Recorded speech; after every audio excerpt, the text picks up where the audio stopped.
Ken, are you there? Can you hear me? Over. Yeah, I'm sitting on the back porch. Over. The script is done. It's time to move. Over. All right, cool. Where are you at? Let's go inside and let's get this done. Over. I'm making my way to the target right now. Okay, I told you I'm sitting on the back porch. Just hurry up, we gotta go! Okay.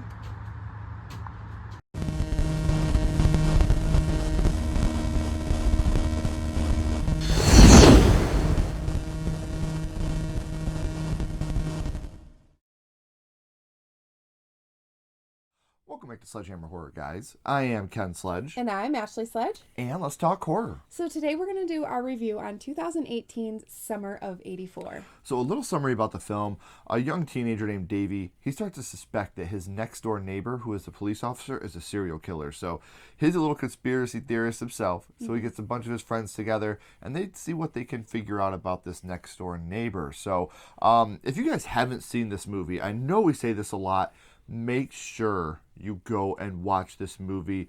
You need to see this as unspoiled as possible, and then come back and let us know what you think of the film. So we're going to give you some positives, some negatives, and then some spoilers. So like Ken said, go watch it and then come back and watch our review on it. But let's first off get right into the positives.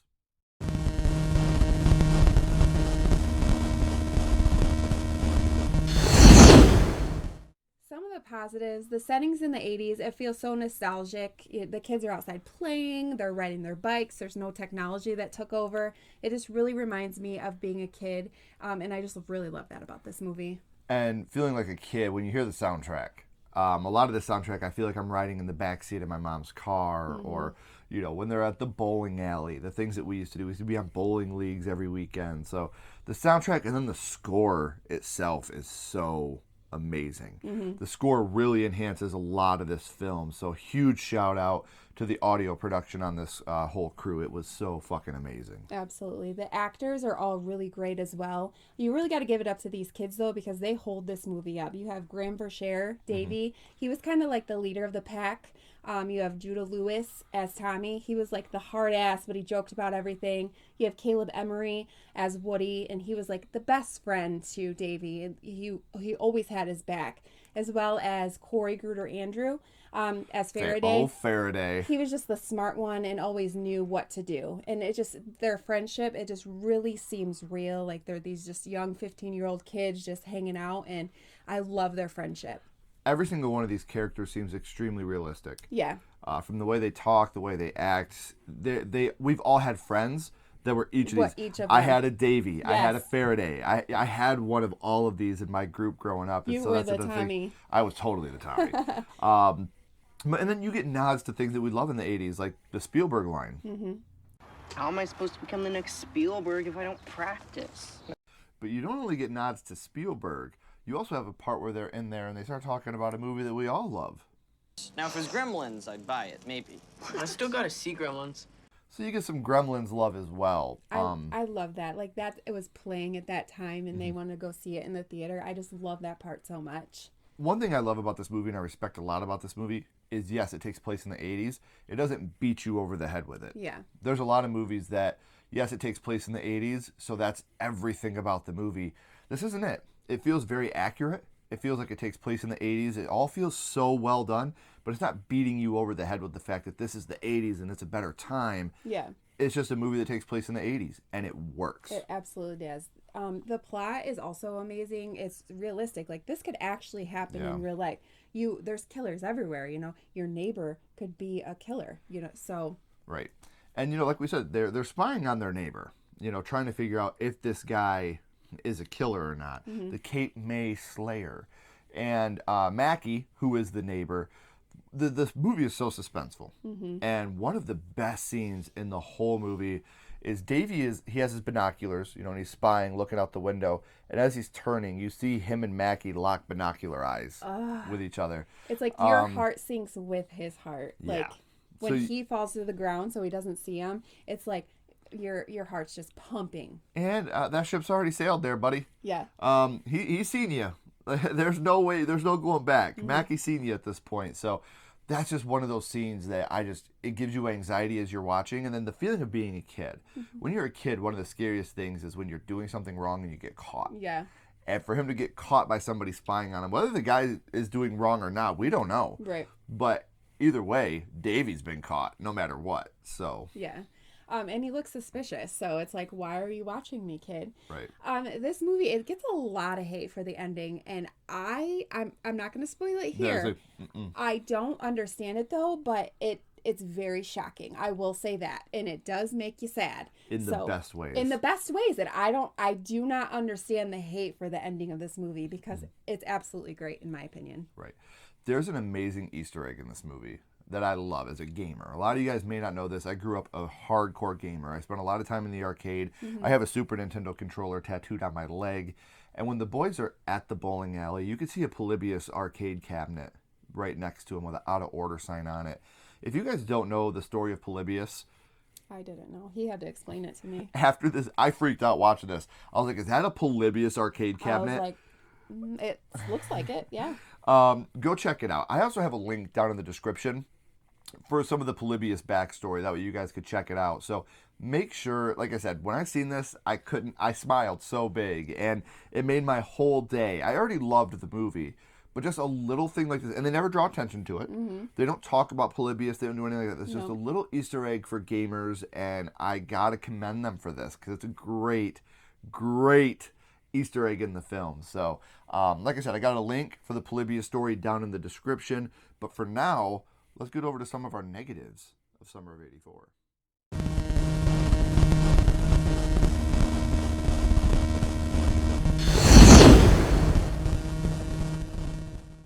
All right, guys, now let's get into the negatives. And we really had to dig for these negatives. So one of them, though, is the unrealistic that a parent would just throw their kid under the bus. Like, they make Davy tell Mr. Mackey what he thought of him, like right to his face.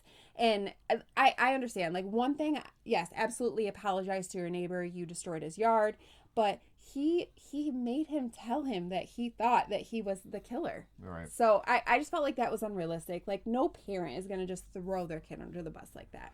There are some shitty parents. Yeah. But where I will agree with Ashley on this one, these parents seem like they're very kind, gentle, loving parents. I think they're the type of parents that would be stern enough to be like, you need to go apologize to that man. Yeah. You need to fix everything that you fucked up.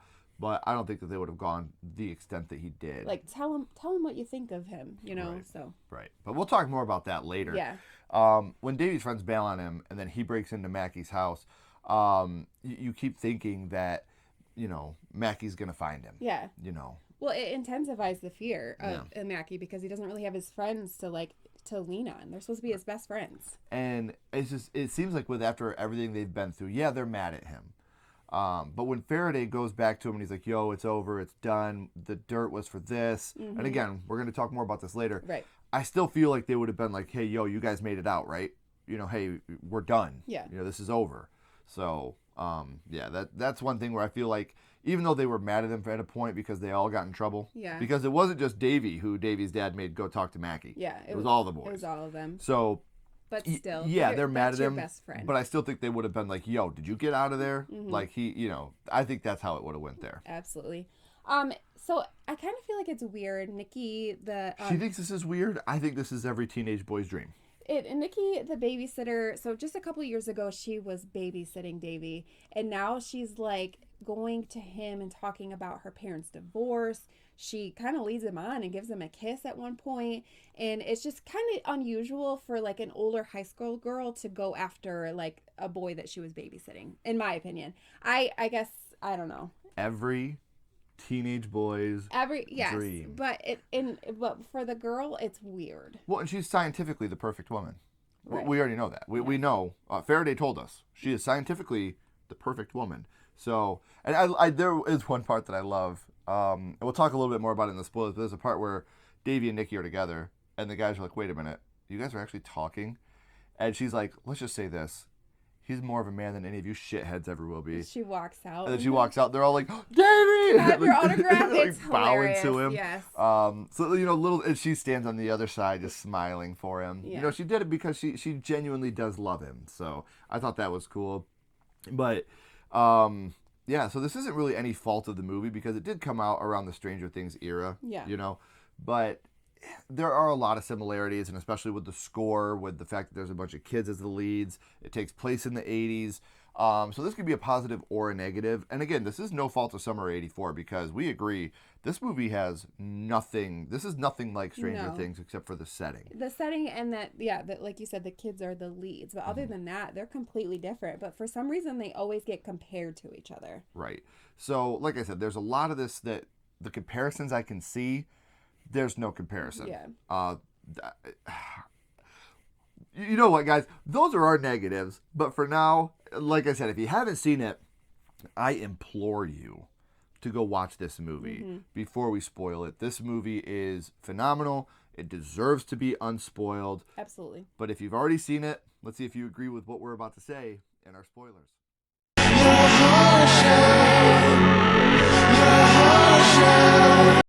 Okay, so now we're gonna start spoiling things. So you have been warned. Mm-hmm.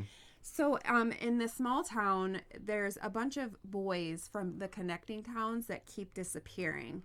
The whole place is called Cape May. Yeah. That's like the county name. It's like, I yeah, guess, would the be Cape county, May. and there's a bunch of like small towns all inside this county, and these boys keep disappearing. And the Cape May Slayer is on the loose. Yes. He is at large. So they're all playing Manhunt, which Manhunt is kind of like a big group game of hide and seek in the dark. You use flashlights, like you go hunting for people. The IT team goes out and searches for you. It's awesome. Yeah. Especially when you have the chance to play in a whole freaking neighborhood. Yeah, it looks really This is fun. great. But when they're playing Manhunt, Davey looks into Mackie's house and he sees a young boy in there.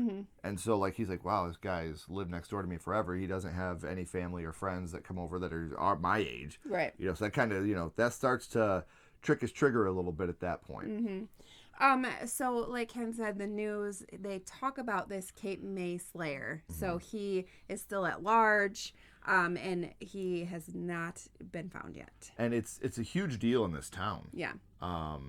Especially to Davey, who is a conspiracy theorist. He's got like the Bigfoot, UFO posters all over his wall. And at the point now, he's murdered at least 13 boys and 2 parents. Yeah. So and like I said, he's going around all over the place in this county, killing boys. And one time the parents were involved too. Yeah. You know, they were there, wrong place, wrong time.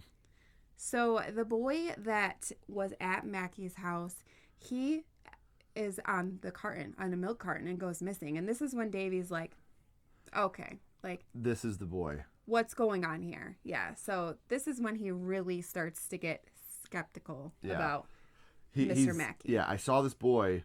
Now he's missing. And obviously the conspiracy theory part of his brain is like, it has to be him now because I've seen this. Yeah, like, was it really the boy, or is he just thinking that because he really wants this to happen? You know, he really wants this great summer, and he wants to be a spy, and he wants to blow the news open. Yeah. So, well, and his dad's I don't know what he does at the news station, but he's something. He has a camera, so... And they always talk about, like father, like son. So I don't know if he's a cameraman or what, but he definitely is something at the news station.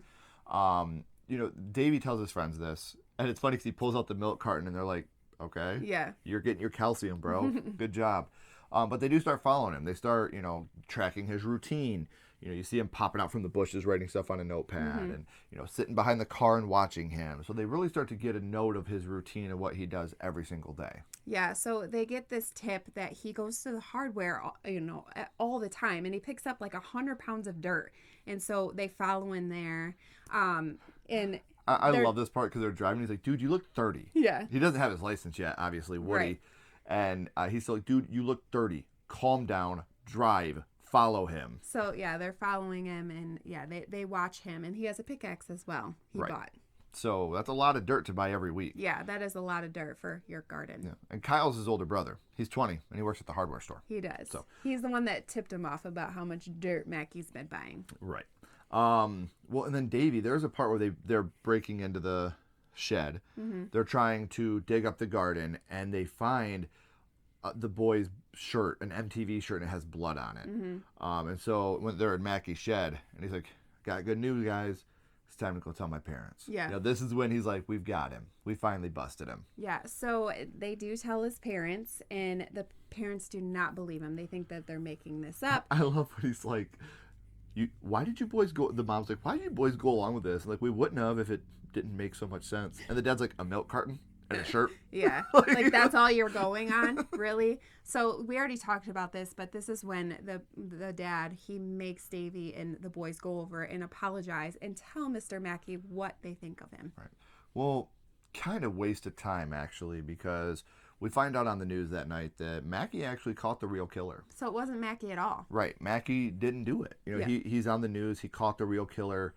Everybody is happy and convinced except one person. Yeah, so Davy is still not convinced. He knows that it's Mackey. So Well, we got to say real quick, they're having a big festival in their town. yeah, and, You know, and Davy's we grounded from it because of the shenanigans he pulled. We have the Lenawee County Fair Yeah. in our county, and it's a huge deal in the summer. Yeah. They have the Hillsdale County Fair in our surrounding county, and it's a huge deal. And this is their Lenawee County Fair, so to Right. speak. It's the huge festival. Everybody goes every year, and Davy's grounded from it. That's his big grounding because of what happened and the way that we're skimming over some stuff. Yeah, You know, because we're just kind of they went through summarizing his it. trash. They went through his garden. Yes. Like they followed him and seen that he has a storage unit with all Right. the dirt and an We don't extra want- car. We're leaving stuff out on purpose because this movie is worth a watch, Yeah. and you need to go and check out a lot of this stuff for yourself. Yeah, so like I said, Davy, he's not convinced that it isn't Mackey, and he convinces Woody to go into Mackey's house while everybody's at the festival just to check things out and see what's behind the locked door. We also didn't mention that in the beginning. He helps Mackey. He helps Mackie move something into his dark room, Yeah. which is where he's developing pictures. And in the basement, there's this door, and it's got a padlock on it. So See, when we were young, you used to have to take pictures and then go into this room to develop them. You couldn't just go, shh, oh, that looks good. So he had his own dark room, and next to it is a padlocked room. yes, Well, they get into that room, and Davey takes his camcorder, his dad's, which is news property. He shouldn't be doing that. And they go down there, and they open the door, and there's pictures of boys all over the place. And sure enough, there's a dead boy rotting away in a bathtub and a living boy that's still down there asking for help. We watched this boy get kidnapped earlier. yeah. When he was walking down the street. We seen him get kidnapped We didn't earlier. know who kidnapped him. Right, and we didn't know the extent, you know, where he's been getting tortured this whole time in this basement. And it's a heavy scene to see, you know, the dead boy, and he's rotting away. It looks so good. Yeah. So good. And it's just terrifying, like, to think that these kids found that. Well, this is when Davy takes this information to the police, and you can tell, like, his parents are like, shit, like, we screwed up, we should have believed you. Like, they feel really bad about this, that they didn't believe Davy. But now Mackey, he is missing. He is not at his home. He's missing because he knows he's in trouble. Yeah. Well, Mackie ends up finding, you know, he's in their attic is where he is. Yeah, the stairs come down when everybody's sleeping, and that's when you're like, Yeah. And something I want to say real quick about the performance of Mackie. Throughout the whole movie, you like this guy. yeah. He's so charismatic. He He's so is. nice. He sits out on his front porch. And gives kids popsicles. Yeah, he's like the neighborhood, like, friendly guy. He's a police officer, so Yeah. you should trust him. He's a baseball coach. He has a signed baseball in his room. Like, come on, that's a Yeah. trustworthy guy. Yeah, You and ask me, that's a trustworthy guy right there. He's always just smiling and, like, just kind of like, oh, it's no big deal. Yeah. Like, we're good. What can I do to fix this? Yeah. You know, he's like, the guys at the station are going to love this. Right. You know, he doesn't get angry or scream or anything when they bring Davey and the friends over. He's cool as a cucumber. You know, hey, that was my nephew you saw. You go inside, I'll Yeah. make a phone call. You can talk to him. It's fine. Until. Yeah, until Mackie abducts Davey and Woody. And when he puts what I'm assuming is a chloroformed rag Yes. over top of Davey's mouth, and you see the anger on his face, you're just like, oh my gosh. Like, he switched. the sociopath. And the performance. Absolutely great. So damn good. Because it's right at this moment where you're like, yeah, this guy's fucking nuts. Like, he's crazy. So he takes Davy and Woody to An island. to an island where they find other, like, skulls and stuff. So this is where he's been taking these boys. Well, he lets them out of the car, and he says, hey, boys, we're going to play manhunt for real now. Yeah. You want to play manhunt? we're going to play manhunt for real. You know, and the boys have to run off into the it's not an island because you can drive there, but it's surrounded by water with a peninsula, maybe. I think it's just more of like a lake, like a excluded like I think like a area. peninsula. I think a peninsula is when it's surrounded by 3 bodies of water. This is not geography class, guys, but it's a place where it's hard to get off of. Yeah, how about there's that? like You can drive there, so woods it's and not an water, island. and it's muddy. But this is I do want to say real quick, this line right here is terribly sad. I can't die tonight, man. My mom needs me. So again, we didn't get into Woody's whole backstory, but he doesn't have the best life. No. His mom works double shifts all the time. Also, she drowns in a bottle. Yeah. So he's always like trying to stay at friend's house and stuff like that. So, but he's also there for his mom he when feels she like needs him. He's like, I have to live for my mom. Yeah, I can't die tonight, man. My mom needs me. So Davy, he's like, I'll distract him. You go and you get help. So Davy's like yelling, and Mackie takes off after him. We think. Yeah, but Mackie, he actually gets Woody and he slits his throat. And this is what I was talking about before, where I didn't want to spoil the ending. It's so shocking. Like they killed a kid, but it's so sad at the same time. And while every performance in this movie is fucking fantastic, a lot of us had a real soft spot for Woody. Yeah. Like, Caleb Emery's performance of Woody is absolutely phenomenal. Well, the kid was so good. He's like your best friend. He would do anything for you, and he's a great kid. He takes care of his mom, and he's a child. Like, he shouldn't have all these responsibilities. And yet he owns up to him. And he played it off so well. You really feel for this kid. And when he slits his throat, I cried. I wanted to scream at the TV. Yeah. I was like, no, but at not the Woody, same please. time, like they took that chance and they went there with this movie. So why it gets the hate, I'm not really sure. Well, and then, it's like, because he had already given Davey the Pet Cemetery Judd treatment. Yeah. He cut his heel. And he gets Davey, and he's like, all I want to do is kill you. That's too easy for you. Mm-hmm. He's like, I'm going to let you live. And I'm going to let you, every single day, you're going to look over your shoulder and you're going to wonder, is this the day that I come back? Which is like, fucking just kill me. Yeah. Like, I don't want to have to live like that. The scariest part to me, though, is when he's like, every day you're going to wonder, is this the day he comes back? And then it is. Like, yeah. Oh, man. Like, and the way he's delivering this line right in his face, like the sheer anger on him, the fear on Davey. I want you to keep thinking about me. And all of it coming together just to make the perfect scene of suspense and anxiety and fear and sorrow, because Woody's dead body's laying right next to him. His best friend is right there dead. He was like, I couldn't save him. This is my fault. I'm the one that started all this. I have been accusing Mackie. And Mackie's like, all I wanted was to live my life, and you took my life from me. Like, it's just such a dark scene. Like, to him, his life is ruined because he can't kill children anymore. Yeah. Like, the heaviness that comes at the end of this movie is so fucking good. It is. And then you go from that to, you see a scene right after where Davey's in his room, and he's, like, curled up against the wall, and he's crying. Like, he's fucked up. Mm-hmm. And the movie ends with him riding his bike. And you see, like, his 2 friends are tearing the treehouse down. Yeah, and they're obviously not talking because he kind of looks over at them, and they're just like... Tearing down the treehouse where they all grew up. And they hinted at it earlier. He was like, my dad wants to tear the treehouse down. And Woody was like, I will live in this treehouse if I have to. So the innocence is gone. The girl's driving away with her parents. They are actually moving out of town. Again, another subplot that we didn't talk about because we don't want to give away every single part of this movie. Right.